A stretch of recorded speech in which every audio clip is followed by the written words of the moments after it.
أعوذ بالله من الشيطان الرجيم. بسم الله الرحمن الرحيم.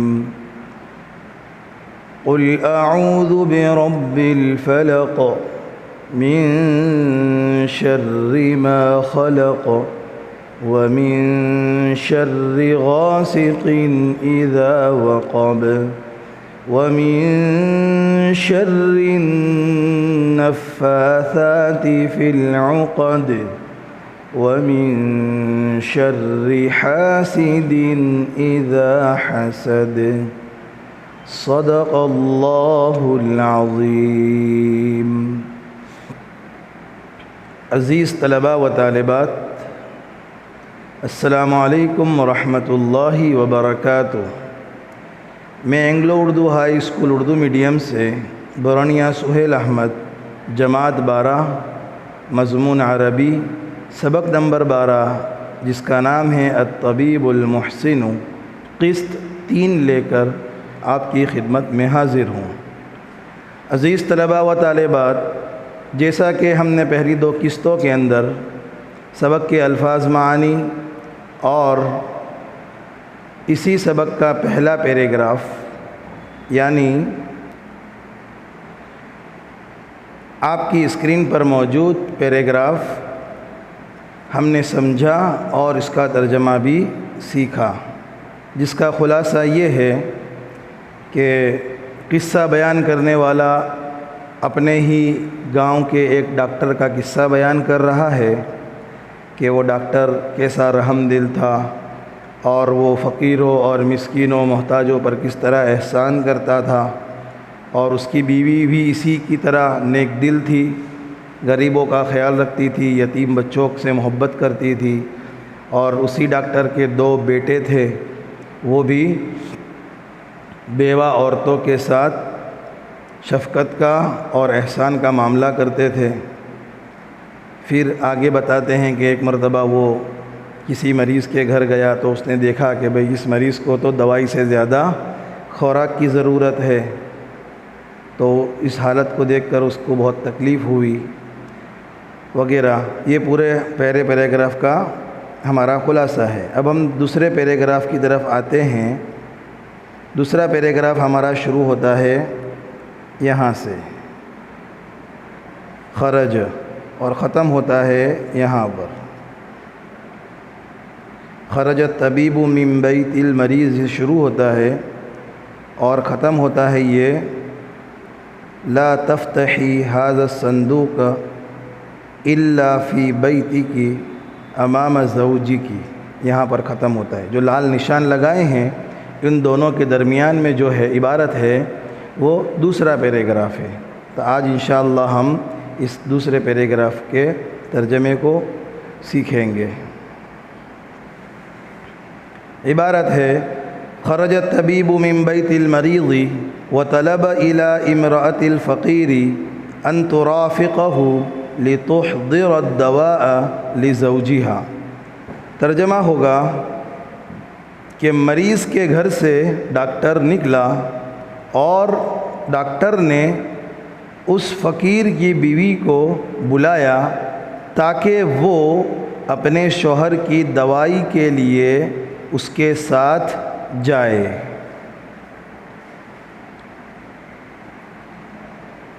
آگے ہے وقال الطبیب لزوجها یا اخی لا تقلق بالک وستعود صحتک ان شاء اللہ. ڈاکٹر نے، ترجمہ ہوگا ڈاکٹر نے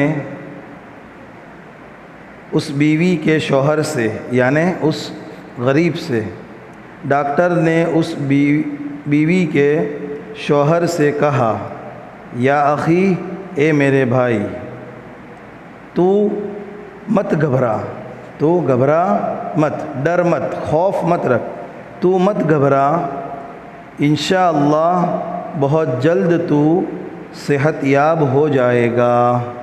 تو مت گھبرا، انشاءاللہ بہت جلد تو صحت یاب ہو جائے گا. آگے ہے ذهبت المرأة مع الطبيب وأخذت معه الدواء۔ ترجمہ ہوگا عورت ڈاکٹر کے ساتھ گئی اور اس سے دوائی لی۔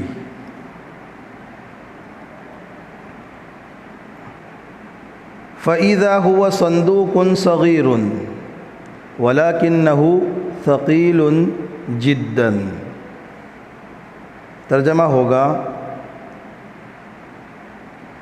وہ ایک چھوٹا سا بکسا تھا، بکسا یعنی صندوق، پیٹی جسے گجراتی میں کہتے ہیں، وہ ایک چھوٹا سا بکسا تھا لیکن بہت وزنی تھا۔ فَإِذَا هُوَ صَنْدُوقٌ صَغِيرٌ وَلَكِنَّهُ ثَقِيلٌ جِدًّا۔ اس کا ترجمہ ہوگا وہ ایک چھوٹا سا بکسا تھا لیکن بہت وزنی تھا۔ فَسَأَلَتْ عَنْ طَرِيقَةِ الْإِسْتِعْمَالِ۔ ترجمہ ہوگا تو عورت نے دوائی کے استعمال کا طریقہ پوچھا، تو عورت نے دوائی کے استعمال کا طریقہ پوچھا۔ فَأَجَابَهَا أَنَّ طَرِيقَ الْإِسْتِعْمَالِ مَكْتُوبَةٌ فِي وَرَقٍ دَاخِلِ الصَّنْدُوقِ۔ ترجمہ ہوگا تو ڈاکٹر نے جواب دیا کہ دوائی کے استعمال کا طریقہ صندوق کے اندر ایک ورق پر لکھا ہوا ہے۔ ڈاکٹر نے کیا جواب دیا کہ دوائی کے استعمال کا طریقہ صندوق کے اندر ایک ورق پر لکھا ہوا ہے۔ گویا کہ ڈاکٹر نے اپنی زبان سے نہیں بتایا بلکہ یوں کہا کہ جو طریقہ استعمال جو ہے دوائی کیسے لینی ہے اس کا طریقہ صندوق کے اندر ایک کاغذ اس کے اوپر لکھا ہوا ہے۔ وقال الطبیب لزوجۃ المریض، اور ڈاکٹر نے مریض کی بیوی سے کہا لا تفتحی هذا الصندوق الا فی بیتک امام زوجک۔ کیا کہا ڈاکٹر نے کہ تو اس صندوق کو یعنی اس بکسے کو اپنے شوہر کے سامنے اپنے گھر میں کھولنا۔ کیا کہا ڈاکٹر نے کہ تو اس صندوق کو اپنے شوہر کے سامنے اپنے گھر میں کھولنا، یعنی ڈاکٹر نے جب اپنے گھر سے وہ بکسا دیا دوائی کا اس وقت یہ ہدایت دی کہ اس بکسے کو یہاں پر نہیں کھولنا ہے آپ نے، اسے آپ اپنے شوہر کے سامنے اپنے گھر پر جا کر کھولیے گا۔ عام طور پر ہماری عادت ہوتی ہے ہم کوئی چیز جب کسی سے حاصل کرتے ہیں، عام طور پر دوائی وغیرہ، تو ہم فوراً اسے کھول کر وہیں پر دیکھنے کی کوشش کرتے ہیں۔ تو یہ عورت نے بھی اسی طرح کا کیا جو ایک فطری عادت ہے انسان کی، تو ڈاکٹر نے اسے روک دیا اور کہا کہ اسے آپ اپنے گھر پر جا کر اپنے شوہر کے سامنے کھولنا، یہاں مت کھولیے۔ چلیے عزیز طلباء و طالبات، اب آگے ہم یہ دوسرے پیراگراف کا ترجمہ ہمارا مکمل ہو چکا، اب ہم آخری پیراگراف جو چھوٹے چھوٹے دو لائن کے ہیں اور دو ہیں، گویا کہ ہم اس کو ایک ہی پیراگراف سمجھیں گے، یعنی ولما وصلت سے لے کر یہاں تک ایک تیسرا پیراگراف ہوتا ہے، اور الرجل سے احسانہ الیہ یہ دوسرا پیراگراف، لیکن ہم اسے ایک پیراگراف ہی سمجھیں گے اور یہاں سے اس کو مٹا دیں گے۔ اب ہمارے لیے ہو گیا، اب ہمارے لیے جو پیراگراف ہے وہ کن شکلوں کے اندر ہے، ایک یہاں سے لے کر یہاں تک، ٹھیک ہے۔ اب اس کا ترجمہ بھی ہم سیکھ لیتے ہیں۔ وَلَمَّا وَصَلَتِ الزَّوْجَةُ إِلَى الْمَنْزِلِ وَأَحْضَرَتْ هَذَا الصُّنْدُوقُ فتحته أمام الزوج۔ ترجمہ ہوگا جب وہ عورت اپنے گھر پہنچی اور اس صندوق کو سامنے رکھا اور شوہر کے سامنے کھولا، فَوَجَدَهُ مَمْلُوءَةً مِنَ النُّقُودِ وَكَانَتْ هَذِهِ النُّقُودُ كُلَّ مَا عِنْدَ الطَّبِيبِ۔ ترجمہ ہوگا، تو اس بکسے کو عورت نے پیسوں سے بھرا ہوا پایا، تو اس صندوق کو عورت نے پیسوں سے بھرا ہوا پایا، اور یہ وہی پیسے تھے جو ڈاکٹر کے پاس تھے، اور یہ وہی پیسے تھے، یا یوں کہو یہ وہی تمام پیسے تھے جو ڈاکٹر کے پاس تھے، یعنی ڈاکٹر نے اپنی تمام پونجی اس بکسے میں رکھ کر اس بیمار کی بیوی کو دے دی۔